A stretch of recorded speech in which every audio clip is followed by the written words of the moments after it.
Hi, everyone. I'm Coach Michelle Quirk. I am a pediatrician and a run coach, and I'm the founder of Mindful Marathon, where I help make running easy and fun for busy professionals.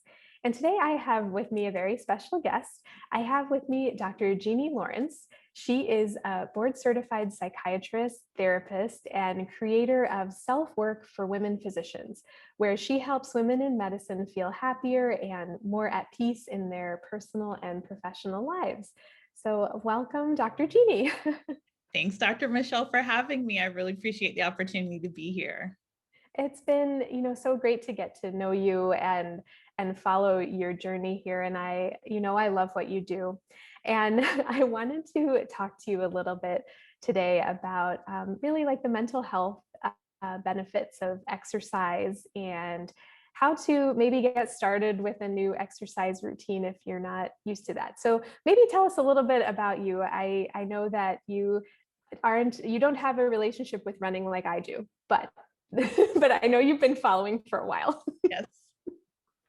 Yes, I have been following for a while. And as I said before, I'm not a runner yet, but I feel like if I keep following you and keep stay connected to you, that you're going to pull me in, whether I want to or not. And it's because you do such a good job of making running seem really approachable and easy. And I really love that. Um, you asked about some of the benefits of exercise and running when it comes to mental health. And I wrote an article several months ago about kind of summarizing some of the research around exercise and depression. And the research is really, encouraging it.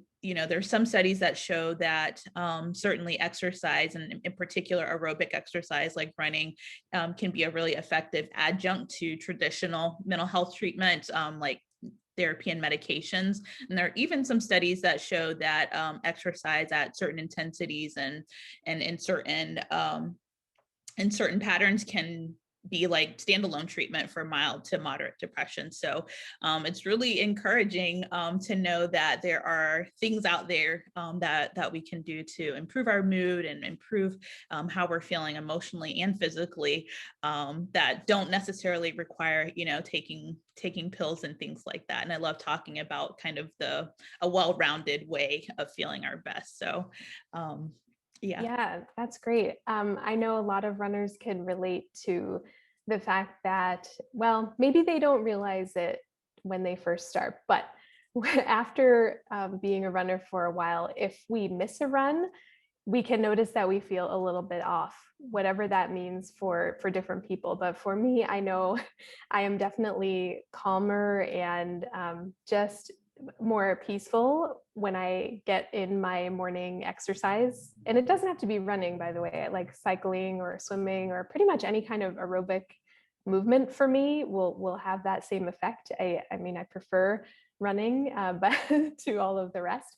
But it doesn't seem to matter. And I feel like when I miss that, or the mornings that I don't get that in, I just feel a little bit more uneasy and a little less prepared for the day. When I go into work, I'm not as organized. So Yeah. that's just an N of one. But I know a lot of runners will say that if they don't get their run in, they just don't feel quite like themselves. So Yeah. I think we're definitely helping our mood and lots of other things by keeping up a regular exercise routine. Absolutely. And I can relate to that. I mean, I'm glad that you pointed out that it's not just running, even though I'm not a runner yet, but I can say that with my cycling and my weightlifting program, that like when I miss those things, like my day really doesn't go as smoothly. For me, it's kind of a pick me up in the morning. Like it gets my brain working and alert. And also it kind of feels good to have accomplished that one thing. Like I feel like even if the rest of the day is super not productive, I can always look back and say, well, I did work out today, and I'm always really proud about that. And so I think it helps on many levels, physically and with my brain, and then also emotionally, just like sticking to my word and getting that in. So Yeah, no, I definitely agree with that. It feels like you've accomplished something already when you start the day that way. yeah. Yeah, absolutely. And then, we talked a little bit before. So I had recently talked about how I started running during a very difficult time in my life, and how, I wasn't a runner until my early 30s. And I found the sport during a time when there was kind of a lot of turmoil, just a lot of change, and starting a new job and studying for board exams, moved to a new place, newly married, and my dad was diagnosed with cancer at the time. And this is when I really picked up the sport. And we talked a little bit about the grieving process here over time. And when I lost my dad, I really didn't take off any time from work or really take a pause in any way. I just kept moving forward and just kept running, really. But the good thing, I think, is that I've been able to kind of process this over the last 8 years and process his loss. And I was just wondering if you could talk a little bit about maybe how exercise can play in as a way to cope with grief or loss, and things like that. Yeah, I love that question.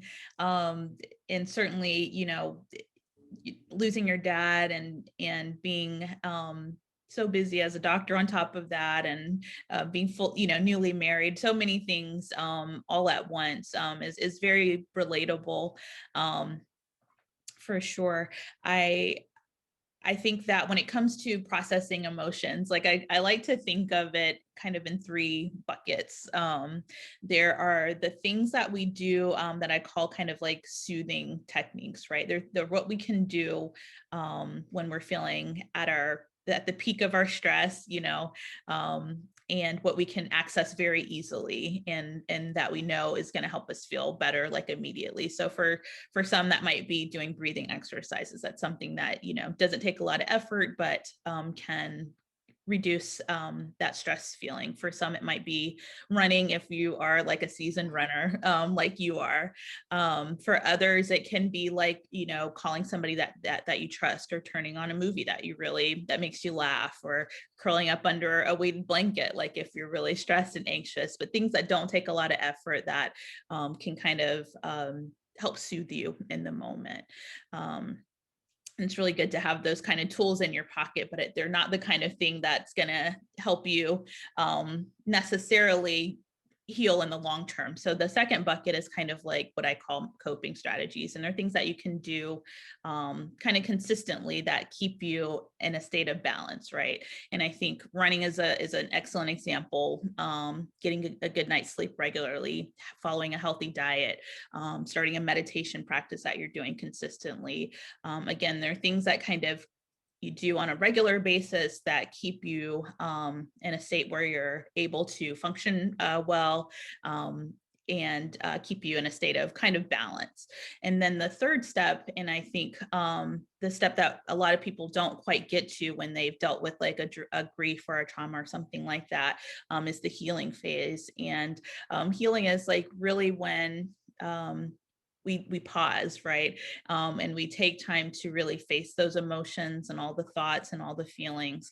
And we don't try to compartmentalize them or ignore them like we have to do when we have to keep soldiering on for work and things like that. But now it's time to like really face those things, feel those feelings, and process those emotions. And I think that's so important, because otherwise our griefs and traumas can like kind of follow us, and they're certainly always a part of us in some way, but when they go unprocessed and we go unhealed, they can kind of rear their head like at inopportune times. It can become a source of pain and a source of kind of serious upset in your life, if you never get to that healing point. And so when self-work for women physicians, I like talking about all those buckets of emotional processing, what we can do to soothe, what we can do to cope, and then what we can do to heal. But I love focusing on the healing part, because I feel like that's where the magic is. That's when we can like really let go of those old wounds, and be a lot happier and a lot freer. So Yeah, yeah. I think the part about compartmentalizing that really resonates with me, and probably with a lot of high achievers. Like, we're very good at doing that. Yeah. Very, very good at showing up for all of the other things in our lives, but sometimes we let go, or let that part that really needs to heal, we just kind of compartmentalize that and keep moving past it, even though Yeah. it's still there. So Yeah. yeah, I And love what you do. thank you, thank you. It's so understandable too, right? It's like how we survive. Certainly we don't always have time to like in the moment to do all the hard work of processing and healing, because there are other things that have to get done. But as long as you're thinking about and recognizing that your process isn't done, and that in the future when you get a time you get a little chance to take a break, like you're going to have to do this work, as long as you recognize that that's going to be part of the journey, I think that that's okay. So Yeah, recognize that it's going to be a part of the journey. I like that. yeah. Well, now tell us where we can find you. Absolutely. So right now, the best place to find me actively is on Instagram under my name, Dr. Jeannie Lawrence, MD. You can also follow me on my blog at homewithdrjeannie.com. And you can get on my email list there for updates about programming that's coming up and some courses that I have coming out. So All right, I'm excited about yeah, that. good. Well, thanks so much, Dr. Jeannie, for sharing all of these pearls of wisdom with us and your expertise. We appreciate it. Thank you for having me. I really appreciate it, Dr. Michelle. All right, have a good day. You too.